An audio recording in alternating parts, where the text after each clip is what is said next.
یہ نکاح کرتے رہے اور ازدواجی زندگی گزارتے رہے. اور یہ ازدواجی زندگی یہ فطرت ہے، اور فطرت سے کوئی آدمی انکار نہیں کر سکتا. بھوک کا لگنا فطرت ہے، نیند کا آنا فطرت ہے، پیاس کا لگنا فطرت ہے، اسی طرح پیشاب کا آنا فطرت ہے، پسینے کا آنا فطرت ہے. ان تمام فطرتی امور کو کوئی روکنا بھی چاہے تو روک نہیں سکتا. ایسے ہی جیسے کھانا پینا سونا نیند پوری کرنا فطرت ہے، ایسے ہی جنسی خواہش کا پورا کرنا بھی انسانی فطرت کا تقاضا بھی ہے اور حصہ بھی ہے. اسلام نے اس کے لیے ایک جائز اور انتہائی بہترین جو راستہ اور طریقہ اپنایا ہے وہ ہے نکاح کا طریقہ. اور یہی وجہ ہے کہ یہ بڑا ضروری تھا، تو اسلام نے اس کو انتہائی سادہ اور سمپل رکھا اور بڑا ہی آسان رکھا. اسلام کا جو دیا ہوا نکاح کا طریقہ ہے وہ اتنا آسان ہے کہ ایک آدمی دکان سے کوئی سودا خریدنے جائے، دہی لینے جائے، تنور سے روٹیاں لگوانے جائے، اس میں ممکن ہے کہ کوئی دقت ہو یا تھوڑی دیر لگ جائے. اسلام کے دیے ہوئے طریقے کے مطابق نکاح کرنے میں اتنی بھی دقت نہیں ہے اور اتنا بھی وقت نہیں لگتا. 1 منٹ درکار ہے، 1 منٹ، بس 1 منٹ. ہم نے اس کو اپنے رسم و رواج کی بھینٹ چڑھا کر اور اسلام کی تعلیمات سے دور ہو کر سب سے مشکل اس کام کو بنا دیا. کسی آدمی کی اگر 2 یا 3 بیٹیاں ہوں اور 1-2 بیٹے ہوں، گویا 4-5 اس کی اولاد ہو، تو اس کے لیے ساری زندگی کا مسئلہ کشمیر یہی بن جاتا ہے کہ بچوں کی شادیاں کیسے کرنا. زندگی کا سب سے بڑا ٹارگٹ اور سب سے بڑا مشن اور سب سے بڑی محنت اور سب سے بڑا ہدف یہی ہوتا ہے کہ بچے اور بچیوں کی شادی کیسے کرنا. کیوں؟ کہ رسم و رواج کی وجہ سے ایک بچے اور بچی کی شادی پر لاکھوں روپیہ درکار ہوتا ہے. نکاح کے لیے نہیں، شادی کے لیے نہیں، بے جا رسم و رواج اور فضولیات کے لیے وہ درکار ہوتا. والدین کی عمریں لگ جاتی ہیں اس پر. ساری زندگی کمائی کر کر کے، گھروں کے اخراجات کم کر کر کے، جمع پونجی کر کے، اور بہت سارے لوگ تو اس پر قرضہ اٹھا کر، زمینیں بیچ کر، گھر بیچ کر، بڑا گھر ہے تو بیچ کر چھوٹے گھر پہ گزارا کریں گے اور بقیہ پیسہ بچوں کی شادی پر لگا دیں. اور ان رسم و رواج، اور اس کے بعد بھی پھر اللہ کے سپرد ہے اور اللہ ہی مہربانی کرے تو کسی کو سکھ دے دے اور چین دے دے، اطمینان دے دے. ورنہ حقیقت بات یہ ہے کہ اس کے بعد بھی پھر آگے نئے سے نئے کیسز کھلتے چلے جاتے ہیں، نئی راہیں پریشانیوں کی نکلتی چلی جاتی. اور یہ ایسا معاملہ ہے، ہر فرد کی ضرورت، ہر گھر کا معاملہ، مگر ہمارا محراب و منبر بھی اس پر خاموش، ہماری مجلسیں اس پر خاموش. اس حوالے سے اسلام کی جو تعلیمات ہیں وہ لوگوں کے سامنے رکھنا بڑا ضروری ہے. اور میری آپ حضرات سے یہ گزارش ہے کہ آپ میری اس گفتگو کو محض رسمی طور پہ نہ سنیے، کوشش کریں کہ ہم ان پر عمل کرنے کا ارادہ اور نیت کریں اور اسی نیت کے ساتھ ان چیزوں کو آگے معاشرے میں پھیلائیں. تو سب سے پہلے یہ بات ہمارے پیش نظر رہنی چاہیے کہ نکاح کا مقصد کیا ہے، اس کے فوائد کیا ہیں. کیا یہ صرف لذت اور حاصل لینے کا ایک ذریعہ ہے؟ نہیں، ایسا نہیں ہے. یہ بڑا با مقصد کام ہے. نکاح ایک، یہ ذہن بنائیں کہ نکاح ایک عبادت ہے، جیسے نماز عبادت ہے، حج عبادت ہے، زکوٰۃ عبادت ہے، نکاح بھی عبادت ہے۔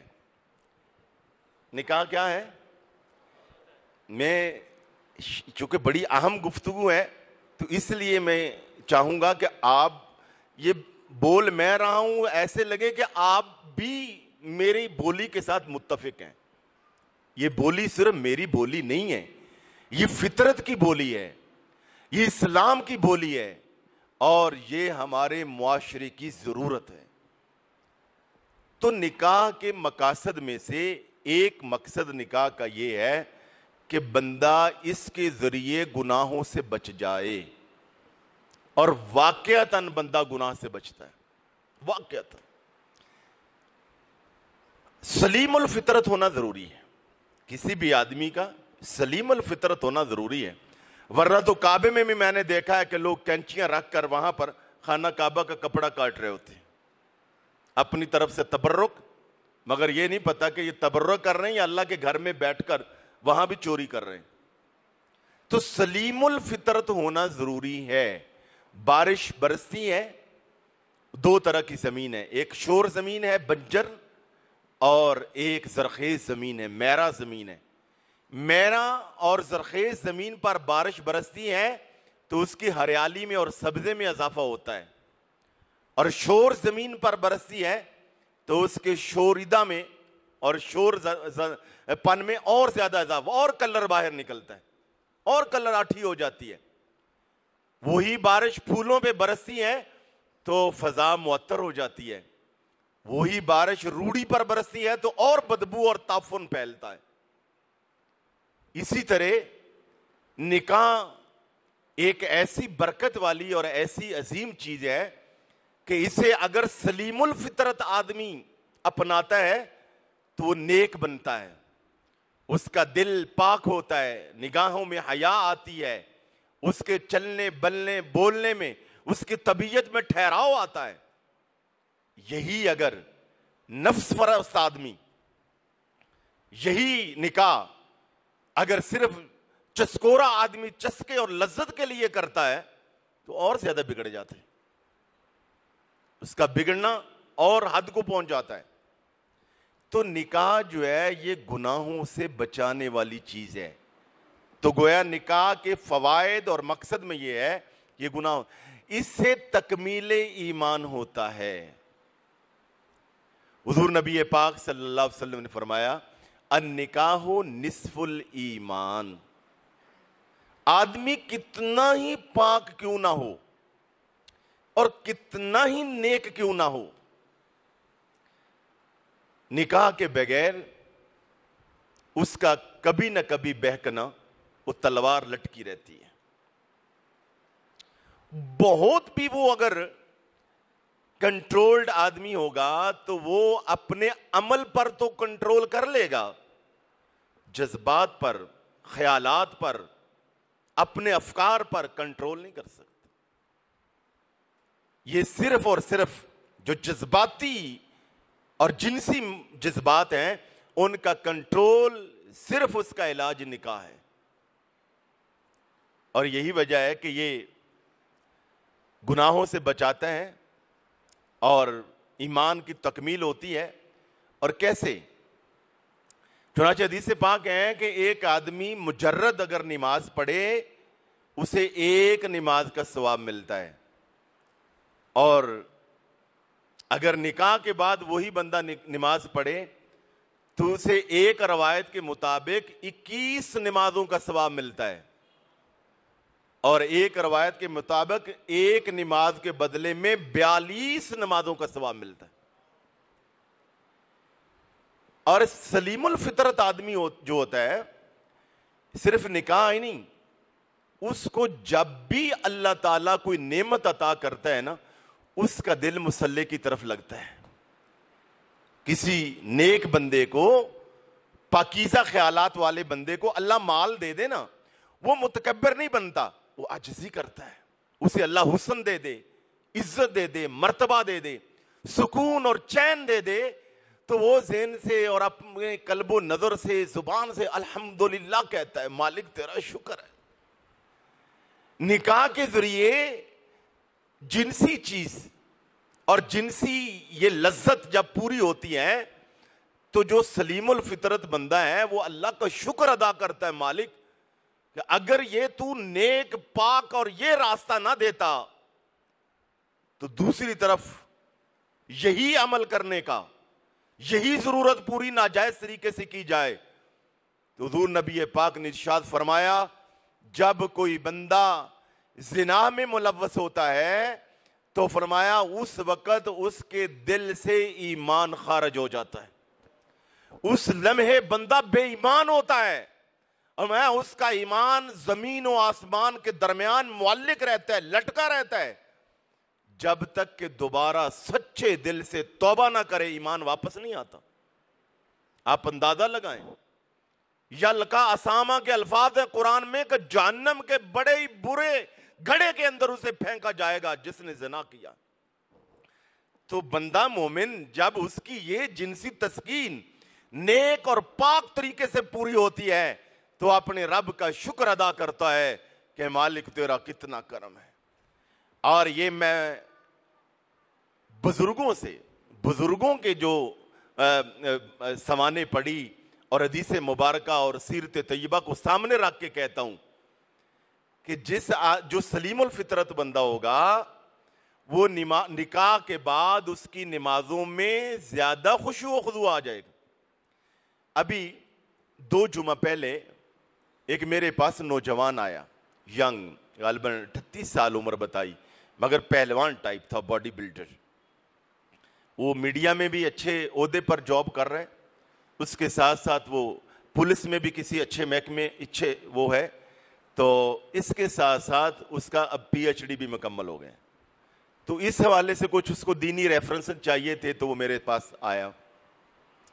تو باتوں میں میں نے اسے ویسے کہا, میں نے کہا آپ اتنی بزی لائف گزارتے ہیں, میڈیا میں تو بڑی مصروفیت ہوتی ہے, اور اس کے ساتھ ساتھ جب یہ بتایا کہ پولیس میں وہ ایک خاص ڈپارٹمنٹ ہے یعنی جس میں بہت ذمہ داری کا کام ہے, وہاں پر بھی اس کی بڑی اہم ڈیوٹی ہے,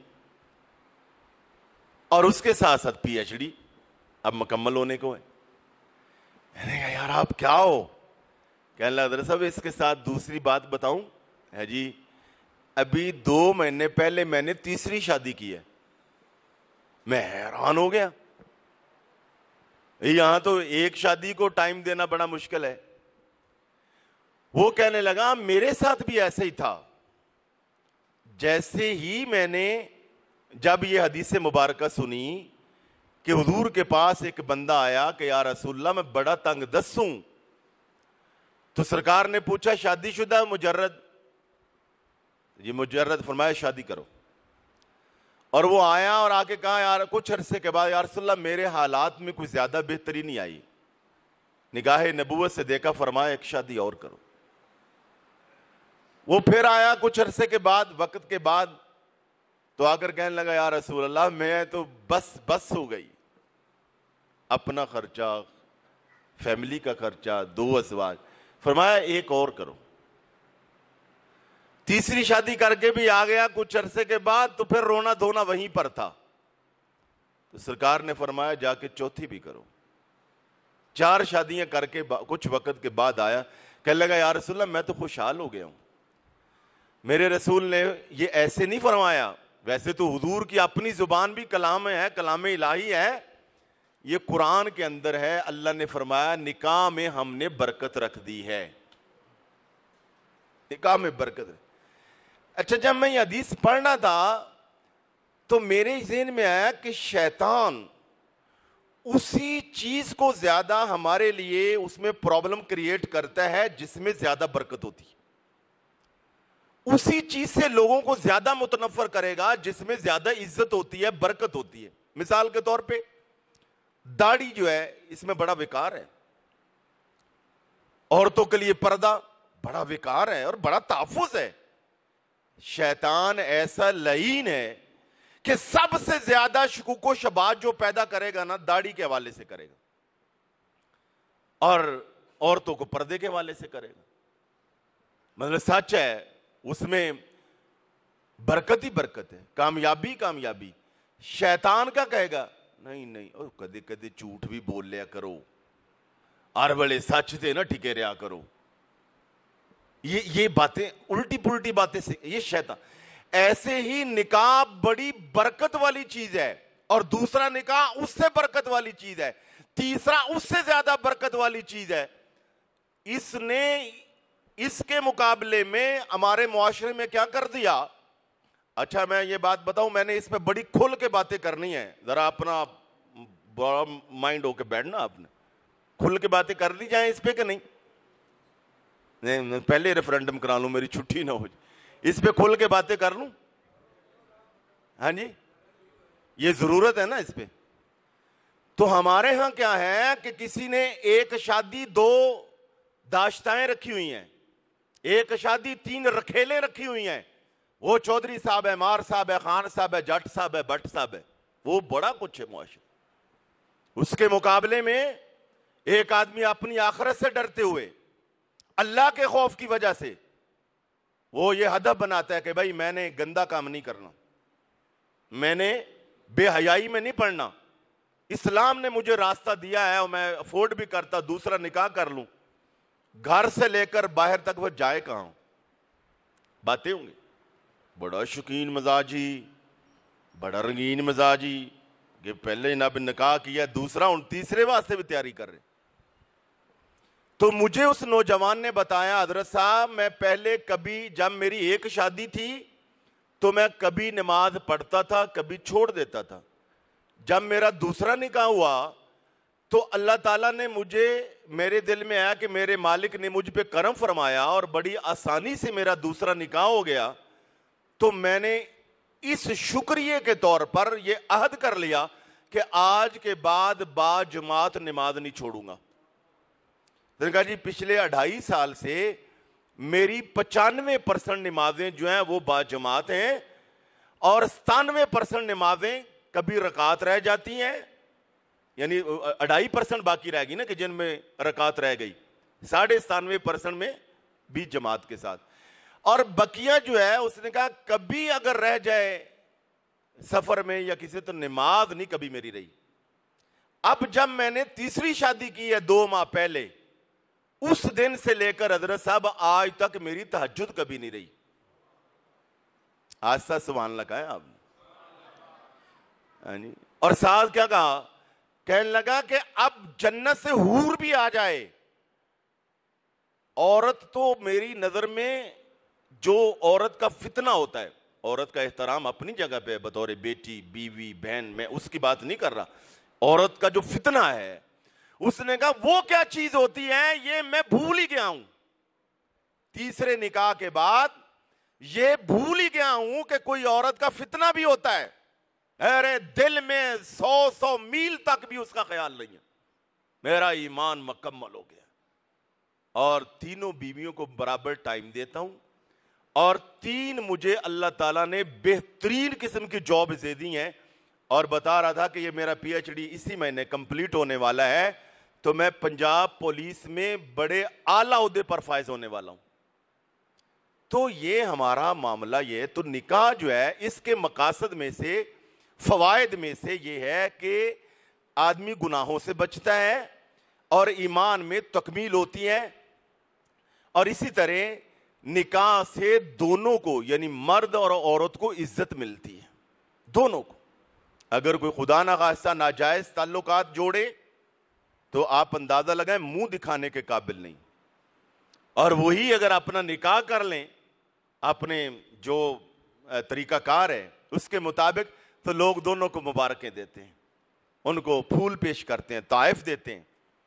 اسی طرح نکاح سے محبت ملتی ہے. محبت بھی انسانی فطرت اور جبلت کا تقاضا ہے, اور حقیقت ہے کہ جو میاں بیوی کی آپس میں محبت ہے, فقہا نے اس پر بحث کیا ہے کہ دنیا کی لذیذ چیز کون سی ہے. بہت ساری کھانے پینے کی چیزیں ہیں, پہننے کی چیزیں ہیں, انجوائے کرنے کی چیزیں ہیں. دنیا کا بہترین انجوائمنٹ کیا ہے؟ بہترین متلذذ چیز کیا ہے؟ وہ میاں بیوی کی حقوق زوجیت ہے، کی ادائیگی ہے۔ یہ دنیا کا لذیذ ترین میوہ ہے،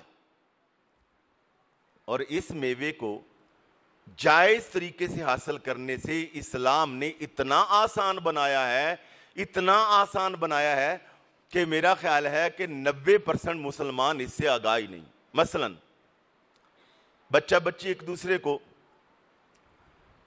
پسند کرتے ہیں۔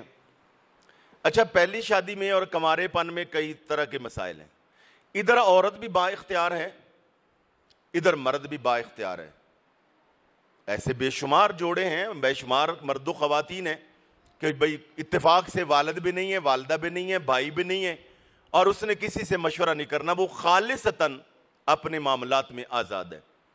ویسے تو شرعاً ہر بچہ بچی جو ہے اس معاملے میں آزاد ہے، یہ بات طے ہے، وہ اپنی خواہش کا اظہار برملا اپنے والدین سے کر سکتے ہیں۔ ہاں، کفر کا ایک مسئلہ ہے، وہ میں کسی وقت عرض کروں گا کہ وہ کفر ہونا ضروری ہے، جسے ہم پلہ کہتے ہیں، ہم برابری کا ہونا، وہ ضروری ہے۔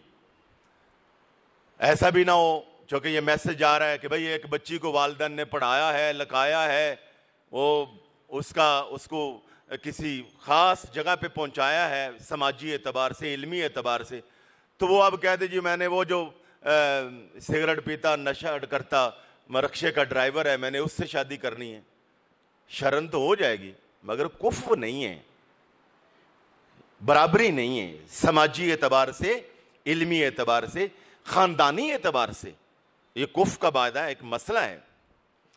تو میں نے عرض کیا کہ دونوں مرد و خواتین آزاد ہیں، اگر وہ آپس میں نکاح کرنا چاہیں، ٹیبل پہ بیٹھیں، ایک ادھر ایک ادھر، ان کا دل کرے کہ ہم نکاح کریں، بیٹھے بیٹھے 2 گواہ ہونے چاہیے، صرف اس کے ساتھ 2 گواہ، مرد یا ایک مرد اور 2 خواتین، وہ لوگ سامنے ہوں۔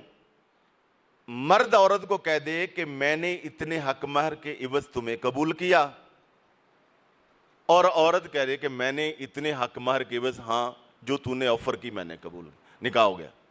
بس اب مجھے بتائیں، میں نے پہلے کہا تھا کہ نان لگوانے میں، کلچا لگوانے میں، تنور سے روٹی لگنے میں دیر ہوتی ہے، دہی لینے جائیں دیر ہوتی ہے، نکاح ہونے میں کوئی دیر نہیں ہوتی۔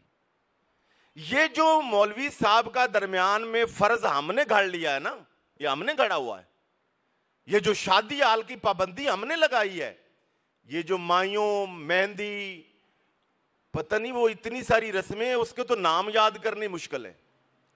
یہ جو شادی کو ہفتے بھر پھیلا دیا ہے، اور پھر شادی میں فلاں کا آنا بھی ضروری ہے، پھر MNA صاحب کا آنا بھی ضروری ہے، پھر ممبر اسمبلی کا بھی آنا ضروری ہے، پھر فلاں کونسلر صاحب کا آنا بھی ضروری ہے، پھر اب تو یہاں تک ہے کہ بحریہ ٹاؤن کی مسجد میں نکاح ہونا ضروری ہے، اور وہ انٹرنیشنل لیول کا جو مبلغ ہے جس کا نام ٹی وی پر روزانہ آتا ہے یا وہ خود اس کا آنا بھی ضروری۔ یہ سب رسمیں کہہ لیں یا پنجابی میں چوڑیں کہہ لیں، یہ ہم نے چوڑیں ماری ہیں۔ میں یہ نفرت دلانے کے لیے لفظ بول رہا ہوں، میرا ویسے مزاج نہیں ہے۔ یہ یہاں تک، یہ اس خباثت تک ہم خود اترے ہیں۔ یہ خباثت ہے، یہ خباثت ہے، یہ خباثت ہے کہ جس کو ہم نے نکاح جیسی عظیم الشان مبارک سنت کو ہم نے اپنے اس طرح کے بڑے پن ہونے کو، ناک اونچا کرنے کو ہم نے وہ درمیان میں لا کے اس کو مشکل بنا دیا۔ تو یہ آسان طریقہ، یہ جو خطبہ پڑھنا ہے، اچھا یہ ان پڑھ سے ان پڑھ آدمی کر سکتا ہے اور پڑھا لکھا تو آرام سے کر سکتا ہے۔ یہ اتنا کہنا کو مشکل ہے کہ بھئی میں 5000 کے عوض، مرد یہ کہہ دے، 2 گواہ بٹھا لے کہ جناب مرد یہ کہہ دے کہ میں 5000 کے عوض ان گواہوں کی موجودگی سے آپ کے ساتھ نکاح کرتا ہوں، آپ کو قبول ہے؟ عورت کہہ دے کہ میں 5000 حق مہر کے عوض ان گواہوں کی موجودگی میں تیرے اس نکاح کو قبول کرتی ہوں۔ اس کا کہنا ایجاب ہے، اس کا کہنا قبول ہے، ایجاب و قبول ہوگا، نکاح ہوگا۔ حتیٰ کہ کلمہ پڑھنا، بسم اللہ شریف ویسے تو ہر کام میں پڑھنا سنت ہے نا، وہ تو آپ مسواک بھی کرنے لگے تو بسم اللہ شریف پڑھے، مگر شرط نہیں ہے. مثلا روٹی میں کھانے میں بسم اللہ شریف پڑھنا سنت ہے پیارے آقا کریم کی. اور اگر کوئی بندہ خدا نہ خواستہ نہ پڑھ سکے تو کیا اس کا کھانا حرام ہو گیا یا کھانا نہیں کھایا گیا؟ کھایا گیا. بالکل بے عینی ہی اگر کوئی بندہ کلمہ تک نہ پڑھے، بسم اللہ نہ پڑھے، خطبہ بھی نہ پڑھے، نکاح ہو گیا.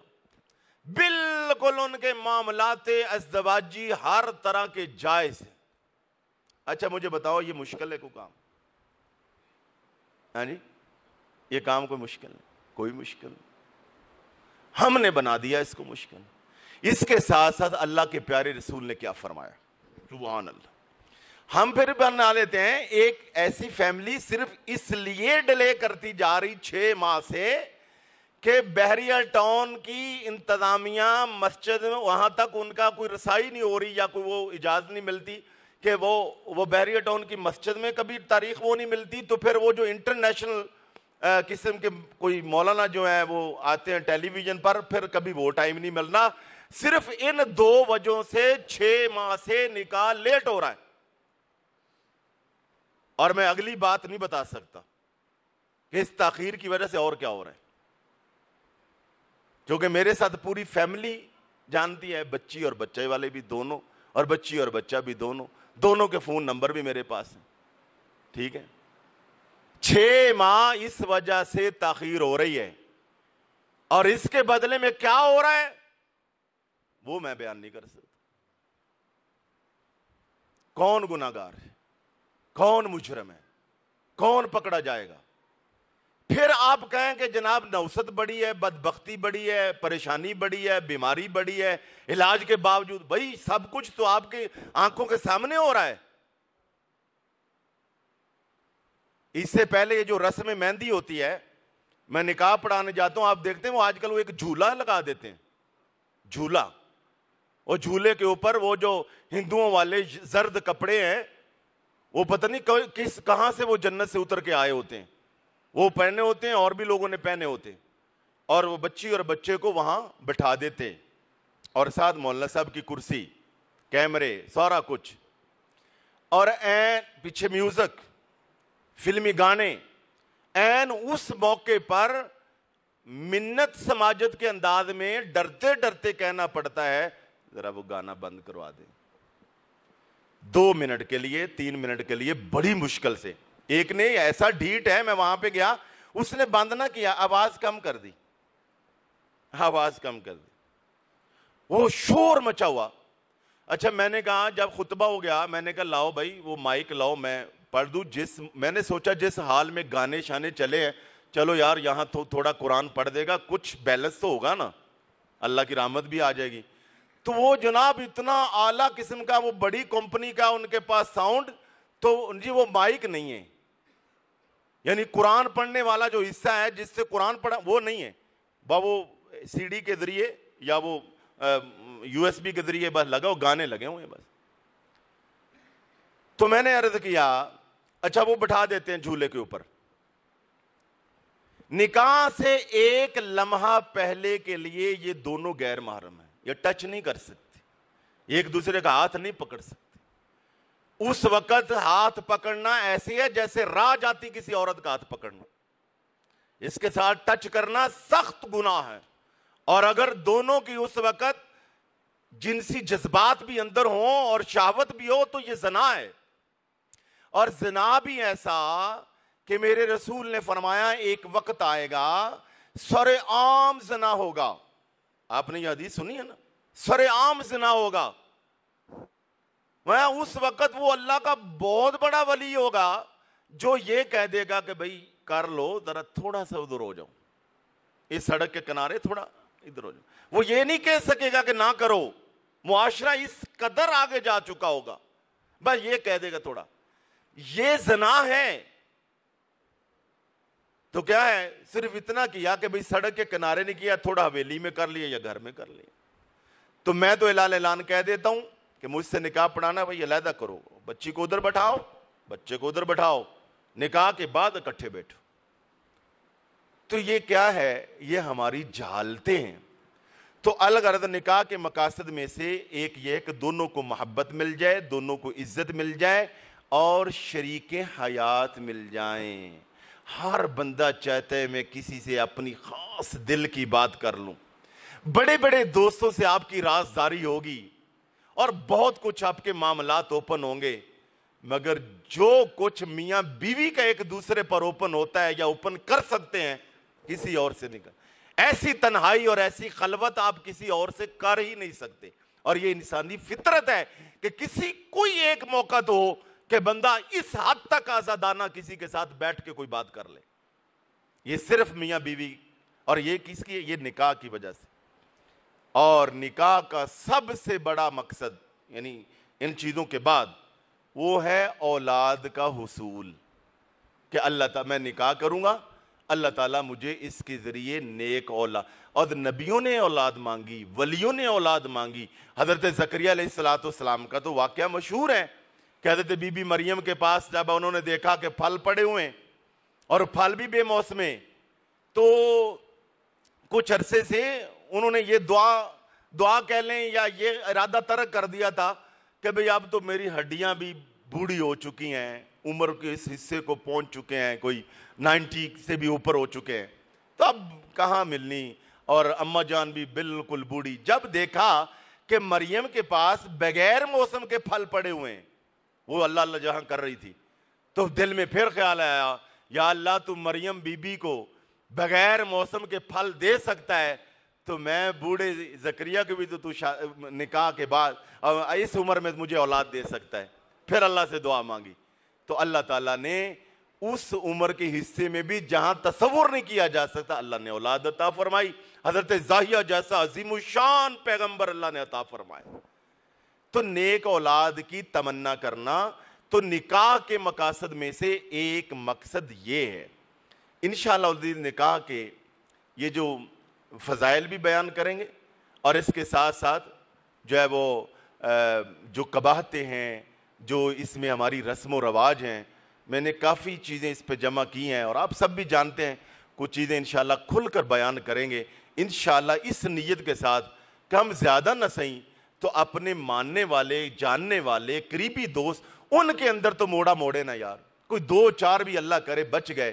آپ دیکھتے اس وقت اتنا مسئلہ ہے, میرے پاس لوگ آتے ہیں, بچیاں جوان 28 سال عمر, 31 سال عمر, ہاں جی, اور رشتے نہیں ہیں.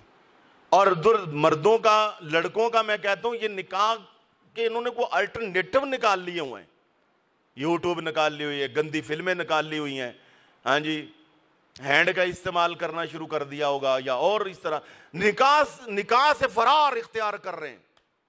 مرد نکاح سے فرار اختیار کر رہے ہیں. میں صحیح کہہ رہا ہوں, ہمارا معاشرہ نکاح سے فراری ہو گیا ہے, فراری ہو گیا ہے, یہ چوری کا عادی ہو گیا ہے. کو واپس آنا ہوگا, واپس آنا ہوگا. حلال جو اللہ پاک نے راستہ رکھا ہے آسان سیدھا سادہ, اس کو اپنائیں. بر وقت حضرت مولا کائنات سے مروی ہے, فرمایا 3 چیزوں میں جلدی کرو. نماز کا جب وقت ہو جائے تو اس کو مستحب وقت میں فوری ادا کرو. جنازہ جب تیار ہو جائے, فقہا نے یہاں تک لکھا, مثلا مسجد کے باہر جنازہ آ گیا تو بعض فقہا کہتے ہیں کہ صرف فرض پڑھو, جنازہ پڑھو, بقیہ نماز بعد میں پڑھو, تاخیر نہیں کرو.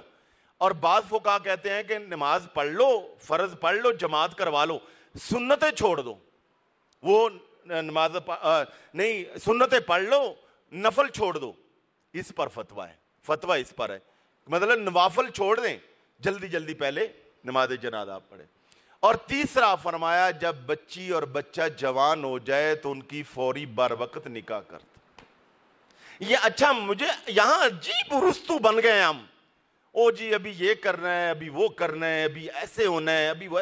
یار میں اور آپ نبی پاک سے زیادہ سیانے ہو گئے, میری اور آپ کی عقل نبی پاک سے خدا نہ خواستہ زیادہ ہو گئی. ساری کائنات کے ارسطو اور سارے کائنات کے ولیوں نبیوں کی عقلیں ایک طرف جمع کی جائیں, مدینے والے کی عقل کے عشرہ عشیر کو بھی نہیں پہنچ سکتی. تو اللہ کے پیارے رسول نے فرمایا کہ بھئی بچی اور بچہ جب جوان ہو جائیں تو فوراً ان کی نکاح کر دو, آگے کے معاملات اللہ پہ چھوڑ دو. اور پھر اللہ تعالیٰ. اچھا کیا ہم اپنے طریقے سے کرتے ہیں؟